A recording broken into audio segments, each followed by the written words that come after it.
Welcome back to Learn Oikonomia. In this video, we'll be discussing yet another theory. Here we will be discussing Leibenstein critical minimum effort thesis or critical minimum effort theory.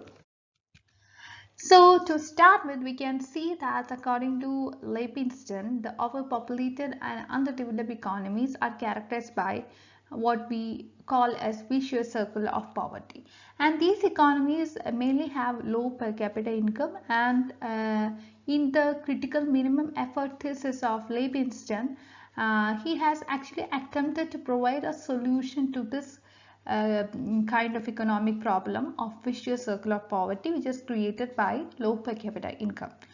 According to Leibenstein, critical minimum effort is a necessary condition, or this is a necessary step to achieve a steady economic growth rate which rises the per capita income in the economy.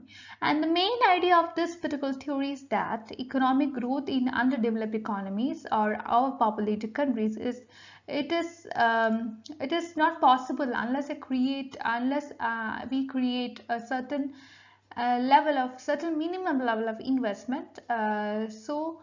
This is very much important to have to generate economic growth in the underdeveloped or overpopulated economies.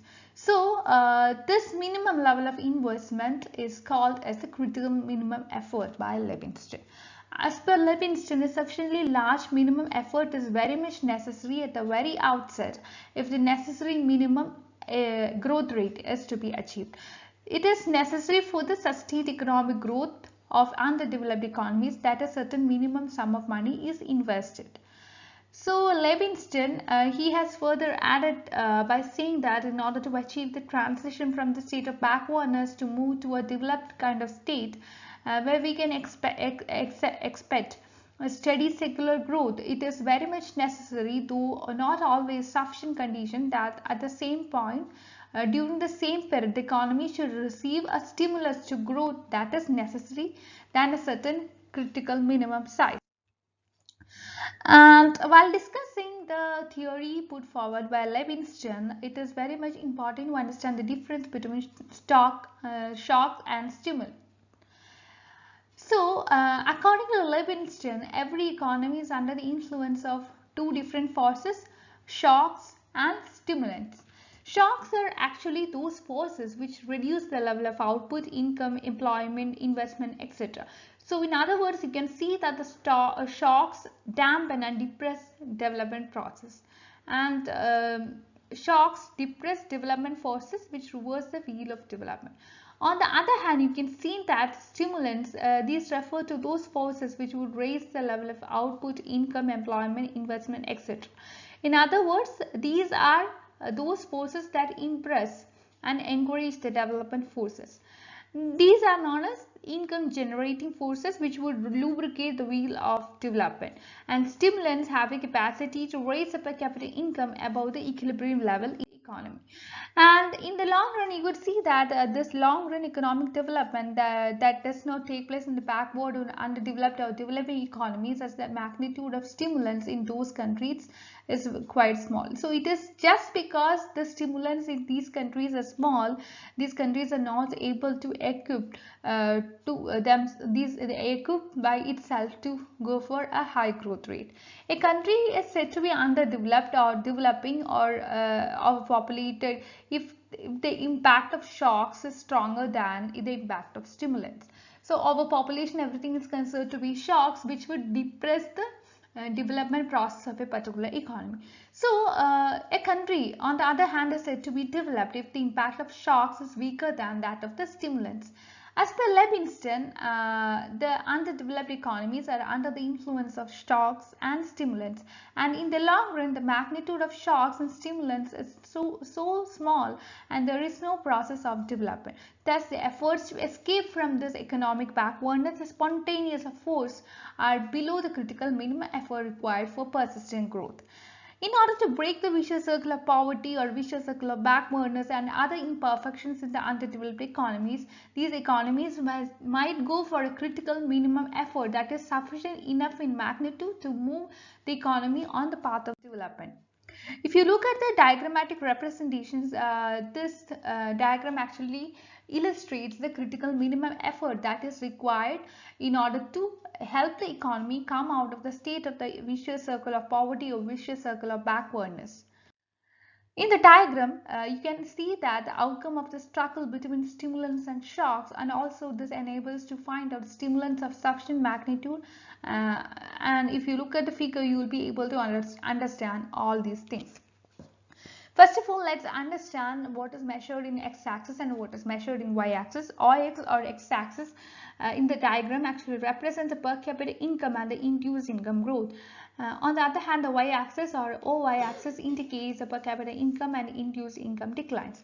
The 45 degrees straight line measures the induced income increases and decreases in income. So all the 45-degree lines shows us shocks and stimulants are equal.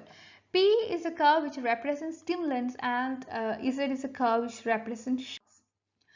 OM is the substance level standard of living, and M curve, P, Z, etc. intersect each other, indicating the equality between growth rate of population and growth rate of income, so that the income is caught in the vicious circle of poverty.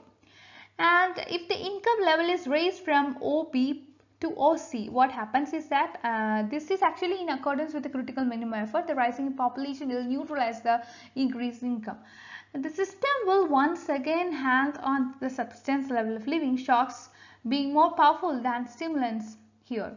At OJ level of income, raising the forces are just FE, while depressants up to